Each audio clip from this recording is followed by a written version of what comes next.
I thought it was time for a chat about inflation and interest rates.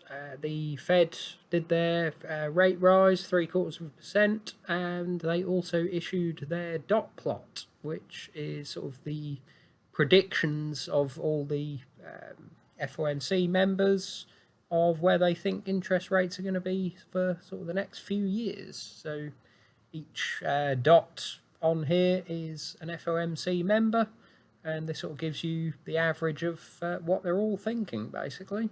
So they're sort of predicting that this inflation is going to go on a lot longer than probably most of us think, and what they were thinking sort of just a few months ago at least. So they're talking about, so we're at 3.25% at the moment, and they're saying 4.25 to 4.5% by the end of the year. So still a couple of chunky rate hikes to come. But then more importantly, 4.5 to 4.75% all of next year, or sort of an average of that for all of next year. So they're not predicting this is going away, which is a little strange. If you look at the sort of monthly inflation, the standard inflation, not the core, so including oil and food and all that sort of thing, which you could maybe say they're a little bit volatile, and sort of the main inflation bits aren't coming down yet. But even so, the main sort of CPI I think was 0% and minus 0.5%. So for the last 2 months. So yeah, on the monthly, it's sort of basically at target now if you were to sort of project that forward, if it carries on. So to think we're sort of staying at, 8%, 10% interest rates for any sort of length of time, I'm not quite sure about.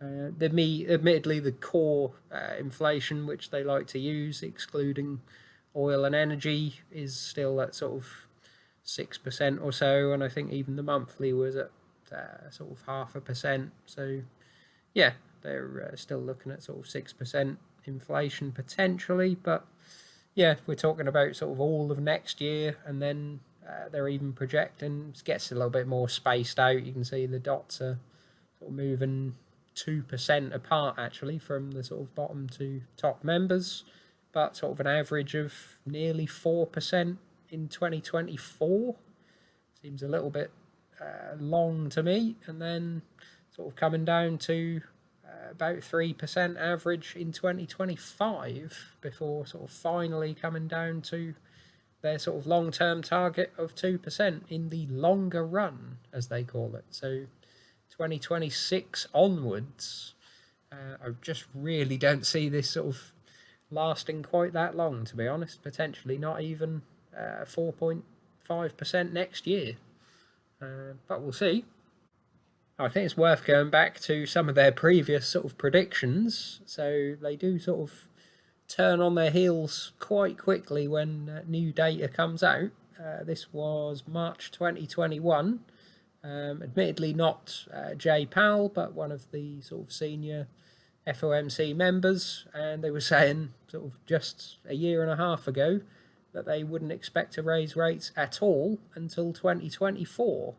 So this was before they'd done any of the rises, and they were sort of saying inflation was transitory and sort of not a problem, and they wouldn't see a need to raise rates at all, not this year, not next year, and would probably be 2024 before the first rise.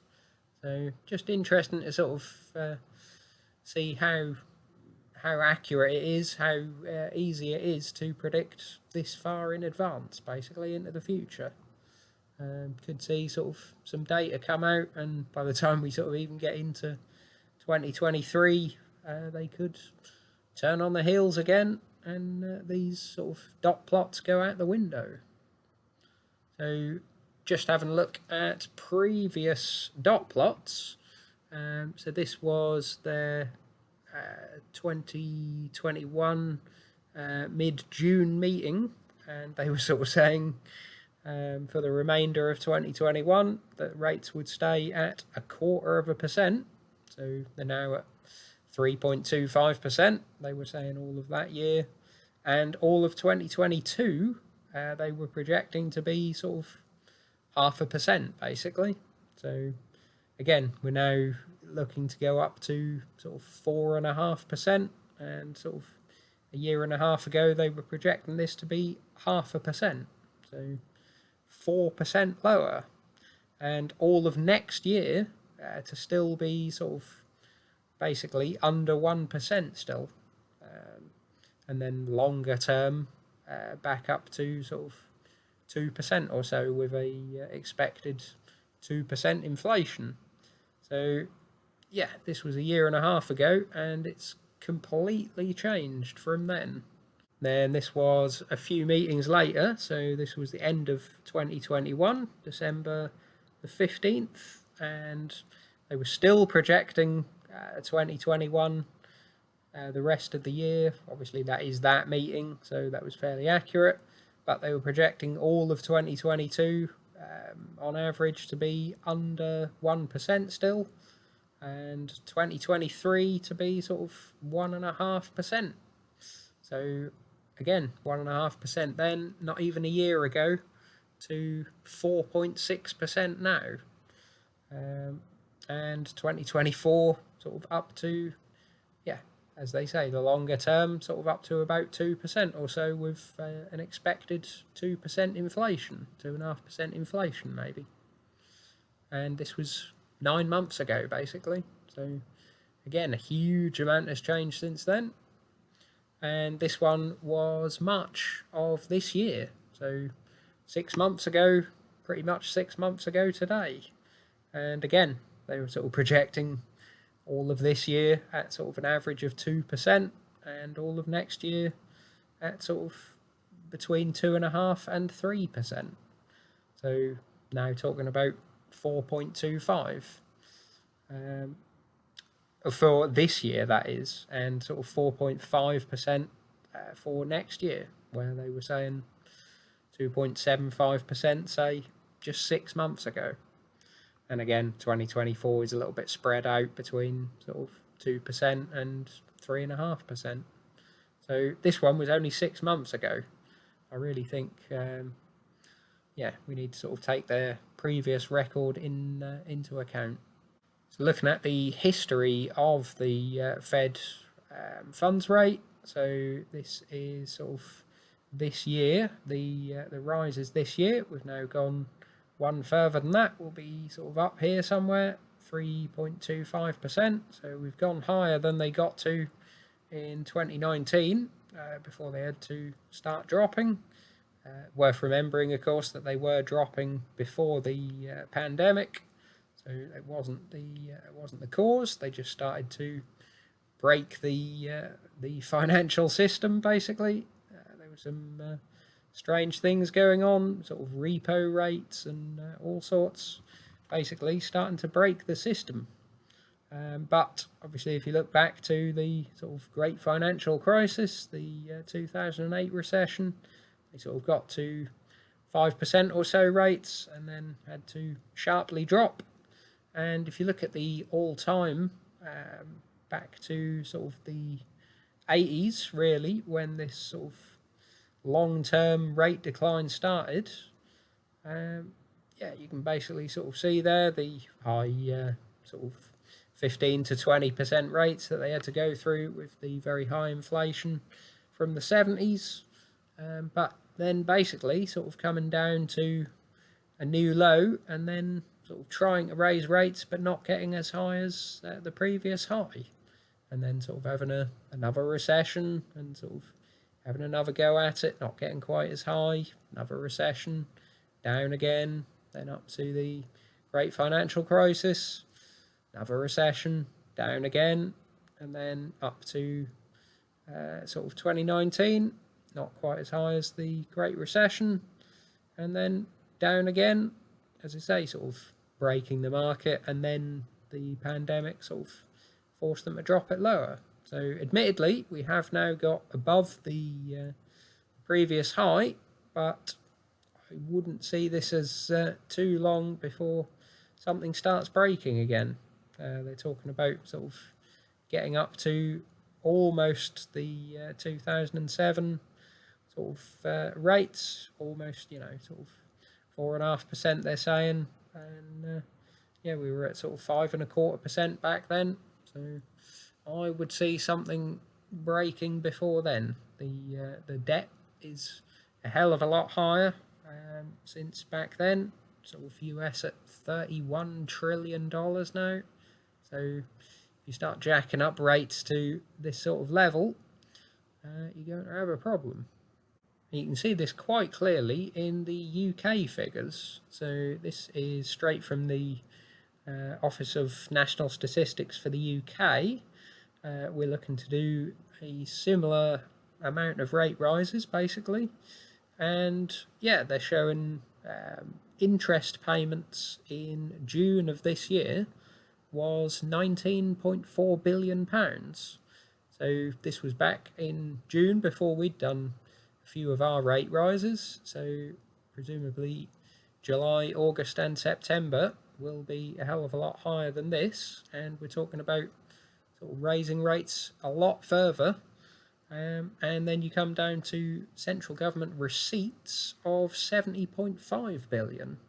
So if you start jacking up rates higher and higher and higher, this goes to sort of 40 billion, 60 billion, if they keep really, really raising to sort of where some people are talking, then you could have 70 billion of income per month into the government and sort of paying out almost that just in interest on the debt. So none of this is paying off the debt itself. This is all just servicing it and keeping it where it is, basically. And obviously we would still have to fund everything else from this money, which doesn't go. So you end up actually borrowing money to pay off the interest on your existing debt, which if any member of the public is doing that, then you would call them an idiot, I would have thought. Taking a sort of payday loan, for example, to pay off your existing loan that you took from the bank is sort of crazy. Unless I'm missing something with these figures. These were sort of the figures that I saw, and I believe the ones to look at. But yeah, if I'm missing anything, do let me know. And this sort of similar to the dot plot for the US. This is sort of a proxy for UK and EU interest rate projections. Sort of, as I say, similar to the dot plot. They go a hell of a lot further, which I don't think there's really any point in going past sort of 2030. That seems a little ridiculous, but yeah, they sort of adjust these every little while, and they're sort of now projecting. So the UK one is the top. Yeah, so they're sort of projecting by the end of the year that we're going to get to 4.42%, and sort of into early to mid next year 5.5%.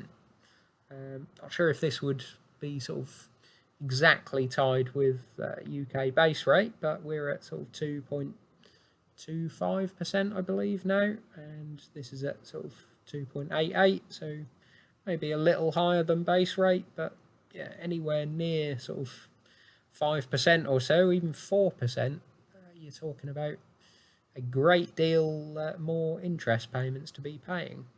As I say, it was sort of nearly 20 billion back in June when we were sort of right the way down here in the sort of 1%. So yeah, to get to 5.5% seems a little ridiculous.